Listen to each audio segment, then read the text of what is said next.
All right, we had some blustery conditions out there today, but got outside, got on the grass. We were indoors the first couple of days. Weather conditions weren't so good, but got out in the elements today, and I thought it was good for our team. And it won't be quite as windy as it was today. Played a little bit of havoc with the passing game, but good day.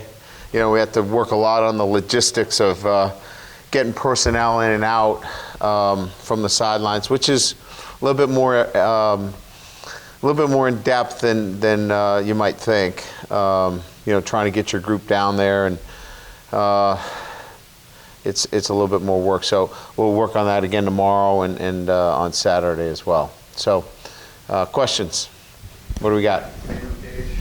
Cage is out. As opposed to your normal road trip, just what kind of fanfare do you guys have when you go on these Shamrock Series games, if any? You know, we'll have a few players that are injured that will speak at the Fan Fest, but you know, it's a business trip for the team. You know, James Anawalu, Drew Tranquil, Malik Zaire will speak at the Fan Fest, so they'll accompany us. They'll accompany the football team and then speak at the Fan Fest. But nobody that's going to be in the game or is dressed will be part of any other activities other than a normal road game preparation. And then my other question is just, when it starts getting cold like this and you now know that you have two guys who are reliable runners, how much more does that help you kind of in cold weather games when you have CJ and Josh now? Well, I think more than anything else that the games turn to be more, you know, of a physical, you know, nature, and you have to rely on a running game, you know, certainly in November. And so, you know, just balancing the load and having two guys that you can count on is very, very important. Brian, are we assuming too much? Did CJ practice this week? Yeah, he did. He practiced all week. Felt good. I think his words were, feels like himself again. So had a good week. He's got fresh legs. That's always, you know, the first thing that you see when you have a couple of weeks off like he did, but look good. And with Avery Sebastian, have you made a decision whether he can help you this year yet? Well, you know, I think it's at that point now where, you know, there would have to be some significant injuries, and he would have to help us, you know, win a national championship. I'm not going to throw him on a team just to run down and help us on kickoff. So he's practicing every day. He's learning the defense, continues to learn every single day.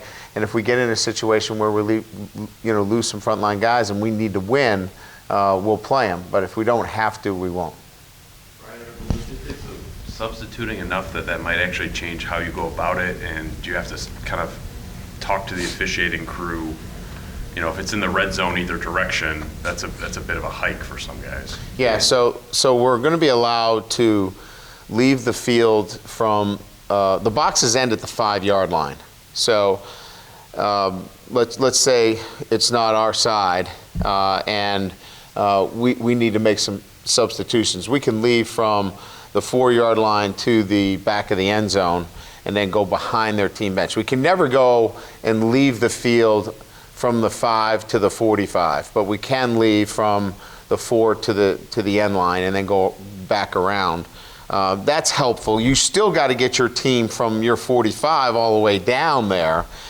And the bigger thing is communicating what's going in, right? So let's say it's goal line, right? So if you're seeing, let's say you're the corner and you know you're out, I've got to recognize, because I can't hear it, I've got to recognize, okay, there's some big heavy guys coming in. That looks like goal line, because you can't hear goal line coming in. So there's some, you know, we have to add some calls and some signals to kind of make sure that all that goes smoothly. So do you talk to the officiating crew about how this is all going to work, or do they sort of? Yeah, we've had a conference call with them already. If it's a 25-second clock that's in operation, they're going to let 22 players get on the field. That just means the game goes a little bit longer and everybody stays up later. If it's a 40-second clock, there's not much they can do off of a 40-second clock. And that really is not something that affects the defense, because off of a 40-second clock, any changes that are made, the defense is going to have a chance to match those changes.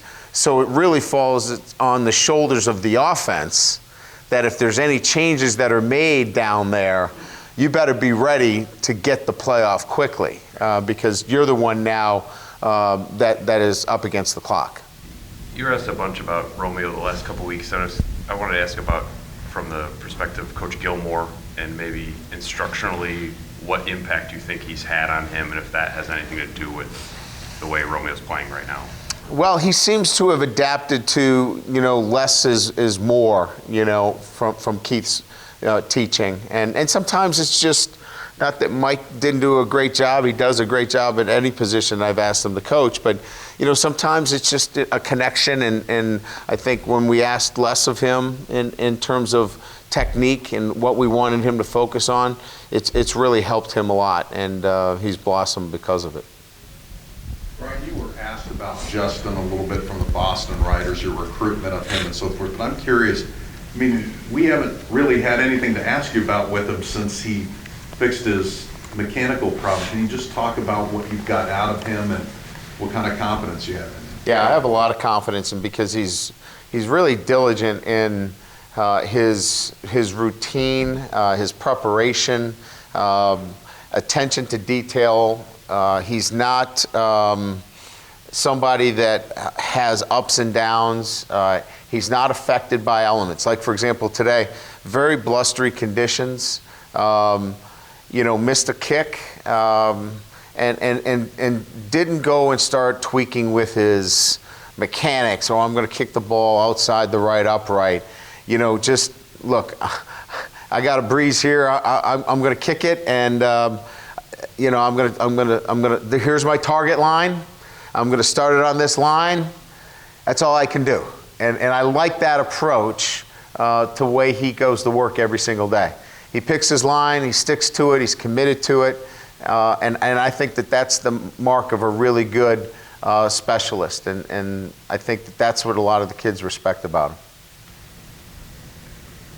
With Jerron, he came bounding out on senior day. And we've seen the videos and stuff. Are you going to be able to keep him off the field before a postseason? Well, we're going to travel him this week. He's going to travel. He's getting close. He's made great progress. He's probably another, I'd say before, 3 to 4 weeks. He's probably, it's all about strength of really the muscles around, the injury. It's not the injury itself. It's just having enough strength. He's got a bar on his back. We just got to get him stronger in certain areas, and he's hit a lot of the targets. I'm pretty certain he's going to be able to help us, in postseason play. Anything else? Good. All right. Thank you.